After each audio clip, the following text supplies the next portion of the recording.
Hello friends, welcome to your channel make physics easier by Mayur Agarwal.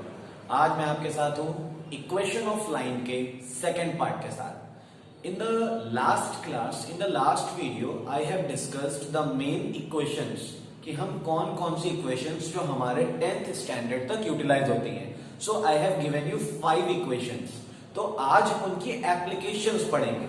In the last video I have discussed the direct questions कि किस तरह हम direct questions को solve करते हैं, लेकिन आज हम कुछ ऐसे क्वेश्चंस जो एप्लीकेशन बेस्ड हैं, जिनमें हमें डायरेक्टली नहीं मालूम रहेगा कि हम कौन सी क्वेश्चन लगाएं। आज हम कुछ उन क्वेश्चंस को चूज करेंगे। तो मैंने कुछ 4 क्वेश्चंस सेलेक्ट किए हैं अच्छे। तो आई होप सो कि आप वीडियो को लास्ट तक देखोगे और इस टॉपिक को अच्छे से समझ जाओगे। तो स्टार्ट करता हूं मैं। The first question, find equation of line whose x-intercept is 6 and y-intercept is -4. This is the question. हमें एक ऐसी इक्वेशन निकालनी है जिसका x इंटरसेप्ट 6 हो और y इंटरसेप्ट -4। अगर मैं एक रफली डायग्राम बनाता हूं तो एक तरह से इक्वेशन जो है, इक्वेशन इस तरह से कुछ है। ये है इक्वेशन, ये देख रहे हो आप, ये x इंटरसेप्ट, इसकी लेंथ कितनी दी गई है हमें 6, और ये चीज है y इंटरसेप्ट जिसकी लेंथ दी गई है 4। तो इसके कोऑर्डिनेट्स क्या हो जाएंगे हम अच्छे से जानते हैं, 0, -4। मैंने आपको लास्ट वीडियो में ये बात बताई भी थी। y इंटरसेप्ट का मतलब होता है कि जो इक्वेशन y एक्सिस को किसी पॉइंट पर कट करती है तो उसे y इंटरसेप्ट कहते हैं, और जब वो पॉइंट y एक्सिस पर होगा तो उसका एब्सिका 0 हो जाएगा, और जब कोई पॉइंट x एक्सिस पर होता है तो उसके लिए कोऑर्डिनेट में ऑर्डिनेट की वैल्यू 0 हो जाती है। तो ये 2 पॉइंट्स मिल गए हमें। इसको ले लेते हैं a और इसको ले लेते हैं b। तो a के कोऑर्डिनेट हो गए 6, 0, इससे आप x1 y1 ले लो, और b के कोऑर्डिनेट हो गए 0, -4, इसे आप x2 y2 ले लो। अब हमें इन दोनों पॉइंट से इक्वेशन बनानी है, मतलब we have to use the formula of 2 point form. तो 2 पॉइंट फॉर्म का फॉर्मूला होता है y minus y1 is equal to y2 minus y1 upon x2 minus x1 and x minus x1। This is the complete formula for 2 point form, और सारी values हमारे पास है। सो y minus y1 की value 0, y2 की value -4 and y1 की value 0, x2 की value 0 and x1 6 and x -6।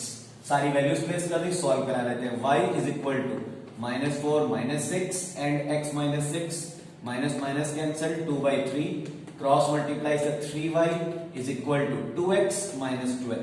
So 0 is equal to 2x -3y -12। That is the final equation. तो इस तरह से देखा, जब क्वेश्चन में हमें दोनों इंटरसेप्ट पता हो, x इंटरसेप्ट पता हो और y इंटरसेप्ट पता हो, तो हम ये तरीका लगाते हैं। जब x इंटरसेप्ट हम कैलकुलेट करेंगे तो उसके लिए ऑर्डिनेट 0 हो जाएगा, तो कोऑर्डिनेट्स आ जाएंगे 6, 0, और जब y ऑर्डिनेट जो कि -4 दिया है उसके अकॉर्डिंग कोऑर्डिनेट्स आ जाएंगे 0, -4, और इस तरह से सॉल्व कर दिया जाएगा। तो ये थे टाइप 1।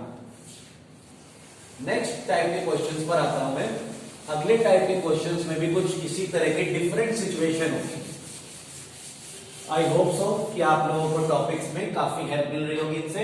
फिर भी your suggestions are very important for me. आप अपने सजेशंस मुझे सेंड करते रहिए मेरे व्हाट्सएप नंबर पर, अगर आपके पास है तो। सेकेंड टाइप के क्वेश्चंस पे आते हैं। Find equation of line passing through एक पॉइंट दिया है a -1, 3 एंड सेकेंड पॉइंट दिया है 0, 2, और इसके बाद ये क्वेश्चन तो हम आराम से कर सकते हैं क्योंकि ये x1 y1 हो जाएगा, ये x2 y2 हो जाएगा, और 2 पॉइंट फॉर्मूला रख देंगे तो डायरेक्ट क्वेश्चन है। लेकिन इसके बाद इस क्वेश्चन में एक और चीज हमसे पूछी गई है, शो दैट, हमें प्रूफ करनी है ये चीज, show that C1, 1 is collinear with these 2 points. With these points. ये हमें प्रूफ और करना है, तो हम कैसे करेंगे? तो देखिए हमारे पास 3 पॉइंट हैं। ए के कोऑर्डिनेट है -1,3, बी के कोऑर्डिनेट है 0,2 और सी के कोऑर्डिनेट है 1,1। हमें इक्वेशन भी निकालनी है ए और बी से, तो इसको हम लोग x1 y1 ले लेते हैं और इससे हम x2 y2 ले लेते हैं। तो सबसे पहला काम जो हमें इक्वेशन निकालने का है वो तो हम डायरेक्टली निकाल सकते हैं। y minus y1 is equal to y2 minus y1 upon x2 minus x1 and x minus x1। Place करते हैं वैल्यू सारी। y minus 3 is equal to 2 minus 3 upon 0 minus 1 and x minus -1 हो जाएगा तो +1 हो जाएगा। y minus 3 is equal to -1 upon -1 and x plus 1। तो y minus 3 is equal to x plus 1। Solve कराते हैं। 0 is equal to x minus y plus 3 plus 1। So 0 is equal to x minus y plus 4। एक बार check कर लेते हैं, सारी values हमने सही रखी थी। y2 के प्लेस पर 2, y1 के प्लेस पर 3, 2 माइनस 3, x2 के प्लेस पर 0 और x1 के प्लेस, यहां प्लस हो जाना है तो यहां +1 आएगा। तो यहां से हम लोग एक माइनस और बचेगा, यहां पर माइनस का साइन रहेगा। सो माइनस का साइन हमारे कैलकुलेशन को थोड़ा सा चेंज कर देगा। So y minus 3 is equal to -x minus 1 and x plus y minus 3 plus 1 is equal to 0। So x plus y minus 2, ये इक्वेशन आ गई। पहला काम तो हमारा हो गया। अब हमें प्रूफ करना है ये जो C पॉइंट है ये इसके साथ, इन दोनों के साथ कोलिनियर है। तो ध्यान दीजिए, कोलिनियर पॉइंट्स का मतलब क्या होता है? एक स्ट्रेट लाइन में ये A है, ये B है और ये C है।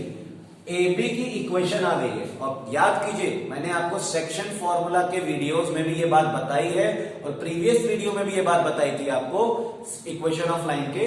When any point is line on any equation, जब भी कोई पॉइंट किसी इक्वेशन पर होता है तो उस पॉइंट के कोऑर्डिनेट्स उस इक्वेशन में रखने पर उसे सेटिस्फाई करते हैं। तो जो C के कोऑर्डिनेट्स हैं, इक्वेशन आई है x plus y minus 2 is equal to 0, x के प्लेस पे 1, y के प्लेस पे 1। तो देखिए सेटिस्फाई हो गया, LHS और RHS इक्वल आ गया। So we can write hence C lies on equation AB। और जब C इक्वेशन AB पर लाई कर रहा है, hence A, B and C become collinear. इसीलिए A, B और C तीनों कोलिनियर हो गए। तो इस तरह से हमें कोलिनियर की कंडीशन मालूम चलिए। याद रखिएगा जब भी कोलिनियर से रिलेटेड क्वेश्चन आए तो 3 पॉइंट्स आपको दिए गए होंगे। आप उन 3 में से कोई भी 2 को चूज करके पहले इक्वेशन निकाल लीजिए 2 पॉइंट फॉर्मूला लगाकर, और फिर वो जो तीसरा पॉइंट है उसके कोऑर्डिनेट्स को x और y के प्लेस पर रखिए। अगर उसने इक्वेशंस को सेटिस्फाई कर दिया then the points will be collinear, otherwise not. और ये कोलिनियर वाली कंडीशन बहुत इंपॉर्टेंट है आपके लिए, आज ये बात आप नोट कर लीजिए। तो ये थे टाइप 2 क्वेश्चंस। आगे बढ़ते हैं टाइप 3 क्वेश्चंस पर। टाइप 3 क्वेश्चंस में मैंने थोड़ा चेंज किया है। टाइप 3 क्वेश्चंस में find equation of line passing through the intersection of 2x plus y is equal to 5 and x minus 2y is equal to 5 and having y intercept minus 3/7। ये 2 help दी गई हमें। एक ऐसी equation निकालनी है जो इन दोनों इक्वेशंस के इंटरसेक्शन पॉइंट से पास हो और साथ ही साथ उसका y इंटरसेप्ट ये हो। तो सबसे पहला काम ऐसे क्वेश्चंस में होगा, इन दोनों इक्वेशंस को हम लोग साइमल्टेनियसली सॉल्व करेंगे। तो जो सेकंड इक्वेशन थी अगर हम उसमें 2 का मल्टीप्लाई करा दो तो ये बन गई। दोनों इक्वेशंस को सब्ट्रैक्ट करा देते हैं, ये हो गया cancel. So 5y is equal to -5। So y की वैल्यू आ गई -1 और किसी एक इक्वेशन को ले लेते हैं। So x minus 2y is equal to 5 place कर देते हैं वैल्यू, तो x plus 2 is equal to 5। So x की वैल्यू आ रही है 3, यानी कि जो इंटरसेक्शन पॉइंट आया वो क्या आया है 3, -1। जो इंटरसेक्शन पॉइंट आया है वो आया 3, -1। और दूसरी चीज क्या है, y इंटरसेप्ट दिया है -3/7। याद रखिए y इंटरसेप्ट -3/7 देने का मतलब है कोऑर्डिनेट्स हो गए 0, -3/7 और एक कोऑर्डिनेट यहां से निकला है 3, -1। तो फिर से वही चीज, इसे ले लीजिए x1 y1, इसे ले लीजिए x2 y2। Now we have two coordinates, 2 point formula लगा देते हैं। y minus y1 is equal to y2 minus y1, x2 minus x1 and x minus x1। Solve कर लेते हैं। सो y माइनस माइनस हो जाएगा +3/7, y2 -1 ये हो जाएगा +3/7, x2 माइनस x1 मतलब 3 - 0 एंड x - 0। सॉल्व करा लीजिए इसे, यहां से बन जाएगा 7y + 3/7 इज इक्वल टू, इसे सॉल्व कराएंगे तो आएगा 4/21 एंड x ओवर हियर। सो 7 × 7, 7 × 3 3 का multiply, 3 × 7 = 21y, 3 × 3 = 9 is equal to 4x। So 0 is equal to 4x minus 21y minus 9.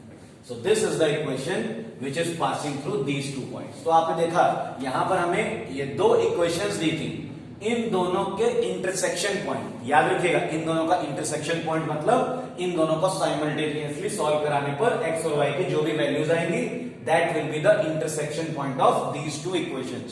हमें एक पॉइंट यहां से मिल गया और दूसरी हेल्प हमसे यही कही जा रही थी y इंटरसेप्ट -3/7 है, मतलब 0, -3/7, और इस तरह से हमने सॉल्व कर दिया। तो ये थे टाइप 3 क्वेश्चंस। नाउ द एक और क्वेश्चन मैंने चूज किया है, और इसके अलावा भी अगर आपको किसी क्वेश्चन में कोई क्वेरी हो then you can ask me directly, personally आप मुझसे पूछ सकते हो, because I have not knowledge about the criteria, knowledge about the books which you are using. तो हो सकता है आपकी बुक्स में भी कुछ 1-2 डिफरेंट क्वेश्चंस हो, तो होपफुली आपको मुझसे पूछ सकते हो, कोई दिक्कत नहीं उसमें। एक और क्वेश्चन है जो कि मैंने चूज किया है, a line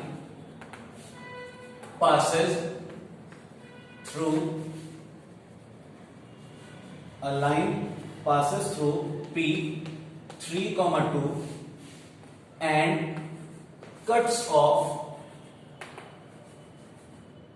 positive intercepts on x-axis and y-axis in 3:4. Find equation, ये क्वेश्चन है। तो देखिए एक कोऑर्डिनेट हमें दिया है और हेल्प दे दी गई है कि जो x एक्सिस पर और जो y एक्सिस पर इंटरसेप्ट कट करेगी वो इक्वेशन, उसके रेशियो होंगे 3:4। तो लेट कर लेते हैं, लेट द इंटरसेप्ट्स, जो इंटरसेप्ट्स हैं वो है 3a एंड 4a। ये दो इंटरसेप्ट्स हो गए, उसका मतलब क्लियर है, एक कोऑर्डिनेट हो गया हमारा 3a, 0 और दूसरा कोऑर्डिनेट हो गया 4, 0, 4a। क्योंकि एक x इंटरसेप्ट है तो उस कंडीशन में ऑर्डिनेट 0 हो जाएगा, और एक y इंटरसेप्ट है तो उस कंडीशन में एब्सिका 0 हो जाएगा। This is x1 y1, this is x2 y2। Solve करा लेते हैं। So y minus y1 is equal to y2 minus y1 upon x2 minus x1 and x minus x1। Solve कराते हैं तो y minus 0 is equal to 4a minus 0 upon 0 minus 3a and x minus 3a। So y is equal to, it will become 4a upon minus 3a and x minus 3a। So a will be cancel from this side, minus 3y is equal to 4x minus 12। So 12a is equal to 4x plus 3y। अभी हमारे पास equation नहीं है ये, अभी हमें इस a को हटाना है। इस a को ही हटाने के लिए हमें ये हेल्प दी गई है p पॉइंट, क्योंकि ये जो p पॉइंट, जो इक्वेशन आई है ये हमारी इक्वेशन आई है इंटरसेप्ट की हेल्प से, और ये इक्वेशन इस पॉइंट से पास हो रही है। तो अभी मैंने आपको रूल बताया, when any equation pass through any point then the coordinates of that point will satisfy the equation. तो इक्वेशन आई है 12a is equal to 4 into 3 plus 3 into 2।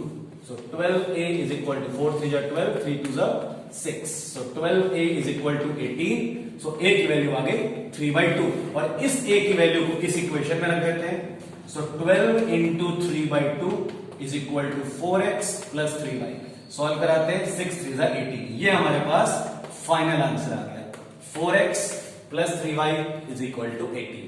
तो इस तरह हमने देखा कि अगर हमारे पास x और y इंटरसेप्ट्स दोनों हैं और हमारे पास एक पॉइंट पास हो रहा है, हमारे पास दोनों रेशियोज थे, तो रेशियोज को हम जानते हैं, एग्जैक्ट वैल्यू तो हमें पता नहीं है, इसीलिए हमने ए के कंसीडर कर लिया, ए के टर्म्स में 3a, 0, 4 है, और उसी को सॉल्व करके पूरी इक्वेशन निकाली। बट इक्वेशन जो आ रही है उसमें एक टर्म एक्स्ट्रा आ रहा है, वो है ए। उस ए को हमें रिलीज करना है, एक नंबर में कन्वर्ट करना है। उस नंबर में कन्वर्ट करने के लिए ए की वैल्यू निकालने के लिए ये पी पॉइंट हमारी हेल्प करेगा। इसे जब हम इक्वेशन में रखेंगे तो ए की वैल्यू आ जाएगी और वापस से उस ए की वैल्यू को यहां पे ला के रख देंगे, then the final equation will come. तो इस तरह मैंने 4 क्वेश्चंस बताए, लेकिन ये डिफरेंट क्राइटेरिया के क्वेश्चंस थे, डिफरेंट कॉन्सेप्ट से रिलेटेड थे। फॉर्मूला और जो हमारा कॉन्सेप्ट है वो तो एक ही है, लेकिन उसको डिफरेंट तरह से देखा जा रहा है। मतलब कह सकते हैं जो हमारा देखने का पॉइंट ऑफ व्यू है वो बदल गया है हर क्वेश्चन में। तो ये क्वेश्चंस आपके टॉपिक में जरूर हेल्प करेंगे। आई होप सो कि आप इनकी प्रैक्टिस कर रहे होगे। अगले वीडियो में भी मैं इक्वेशन ऑफ लाइन के साथ ही मिलूंगा, लेकिन उसमें मैं आपको और अच्छे कंडीशंस के साथ और डिफरेंट टाइप के क्वेश्चंस को डिस्कस करूंगा।